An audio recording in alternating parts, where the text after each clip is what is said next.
It's pretty crazy that people used to get bayoneted, you know? Like you go out there, shoot your musket, they're getting close, time to bust out the bayonet. Like, I'm pretty glad we don't live in those times anymore.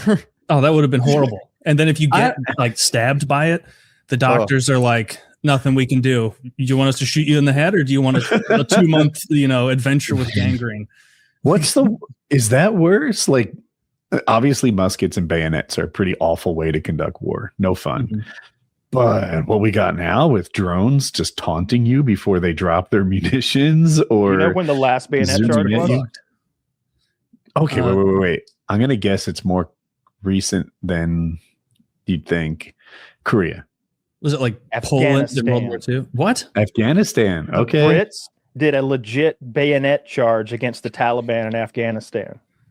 And I've heard like U.S. Marines talk about they're pinned down in a hole somewhere taking fire, and the order was given out, fix bayonets. He's like, I've only been in country 3 months at this point. I don't know if this is going to... I haven't fixed my bayonet since basic, but here we go. Boss, I hate to tell you, I stopped bringing my bayonet. We haven't been using it.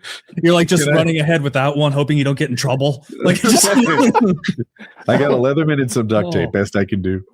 Oh, that would be terrible. If they're any deer, we got this. Yeah. No, you're right. I feel like by the time you're fixing a bayonet, you're already in dire straits. Like, things haven't gone as well as they could have already. Yeah. Otherwise, you'd be using the bullet part. Like things have broken down. Yeah. I don't know which war is worse to be in. I used to always say World War I because of all that new technology was there and nobody was prepped for it. Like the sword had advanced and the shield had been left behind, as it were. You had mustard gas and chlorine gas. You had barbed wire. You had the flamethrowers. You had tanks, and you had belt-fed machine guns. And we were still fighting the way that we had been fighting 50 years before. The generals were these old school guys who were like, just throw them in it, chap. That'll do the trick. And the Jerrys won't count on that. And they just kept firing their gun for an extra 2 minutes, and everybody died. They'd lose like 50,000 men in a week, shit like that.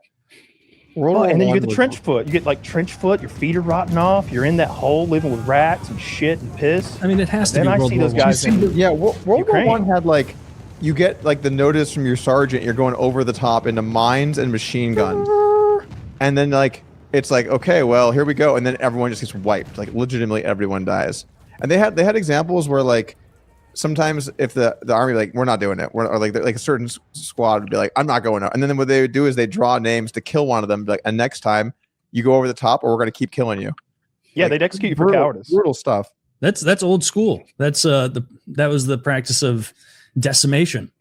Well, that's when you in the Roman legions of an army. Yeah, that's what I'm saying. Comes from is like after a failed battle or something. If there was a shameful regiment in the Roman military, they would like draw stones or something, and then the other 9 or the other 18 or whatever the math breaks out to would have to beat the other guys to death in their own unit.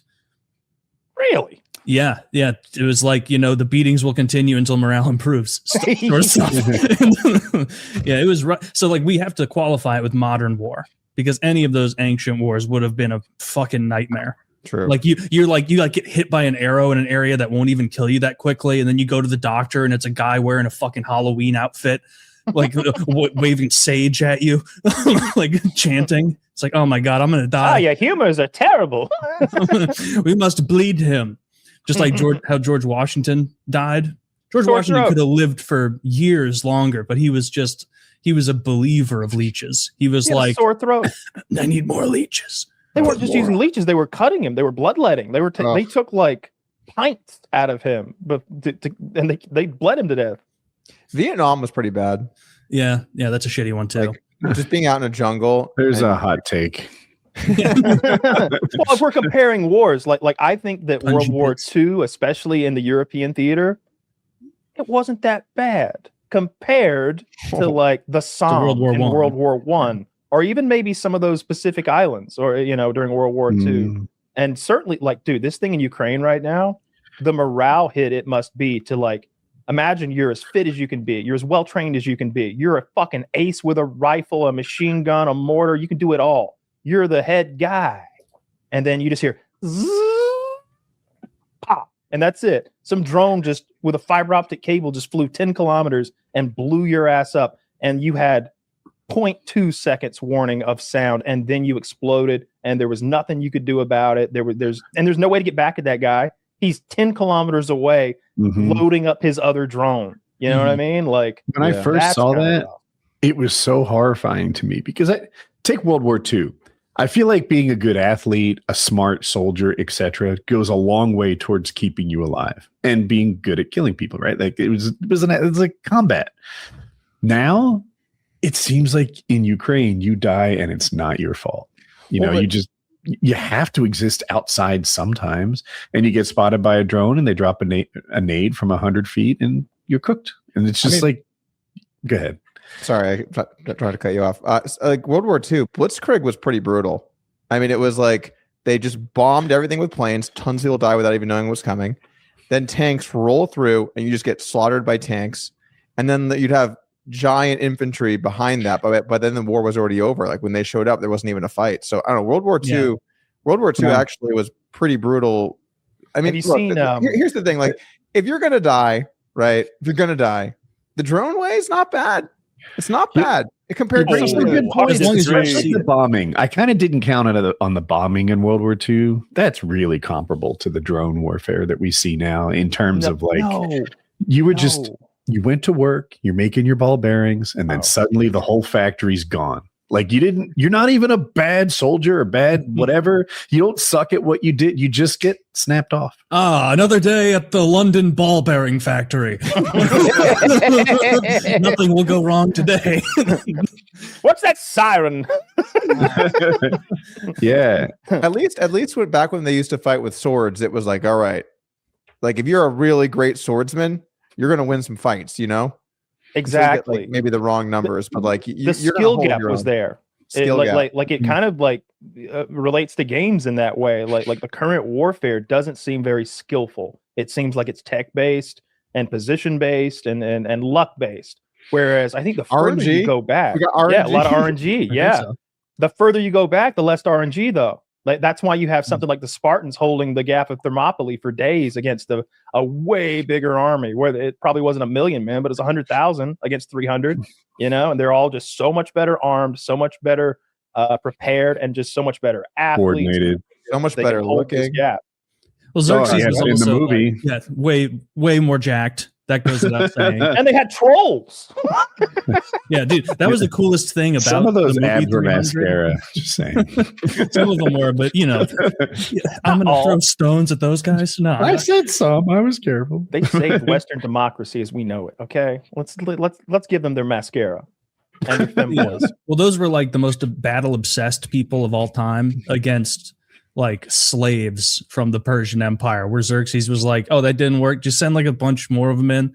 They had to spice it up in the movie, which I loved, where it was just like video game mode, where they had they were beating different levels, where it's like you beat the the low tier infantry, right? Can you beat the enormous rhinos? Can you beat the elephant people? Can you beat these magicians throwing weird? Where did they get Oliphants? This is not even the right movie. No, but I was watching that, being like, I wouldn't have wasted those elephants like that. I certainly wouldn't let them walk that close to the edge.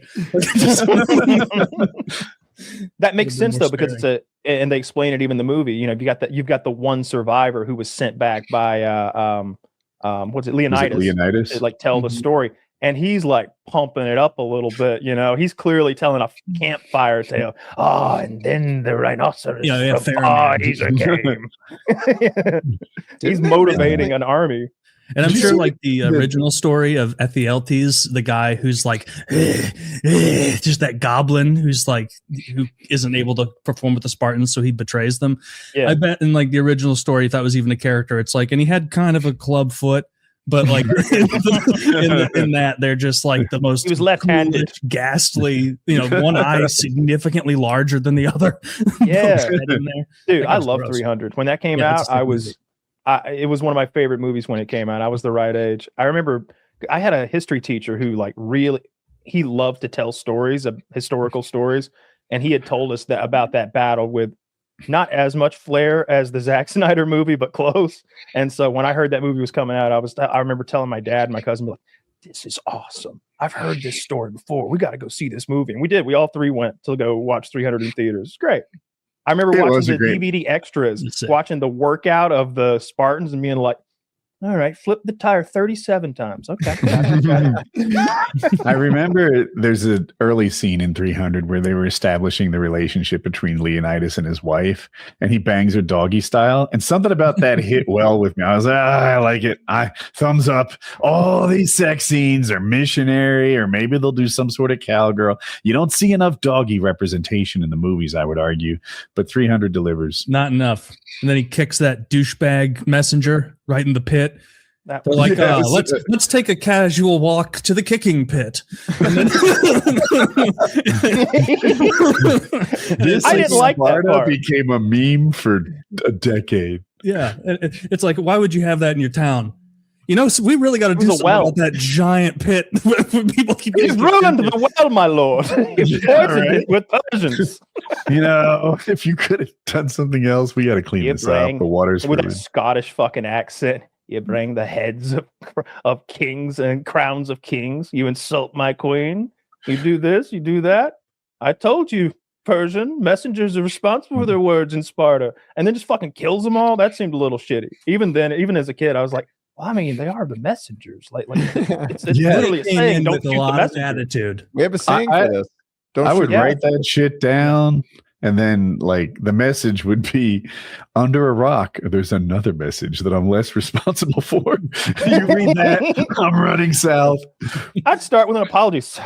King Leonidas the Great. Oh, you are so mighty. I have to apologize for the words of great Xerxes. He's never made a mistake before, and I'm not saying this is one either, but you should read this. I didn't write this. I wouldn't even want to say those things. That's how I would have come in. I would have seen, like, I'd be like, dude, even their fucking senators are jacked.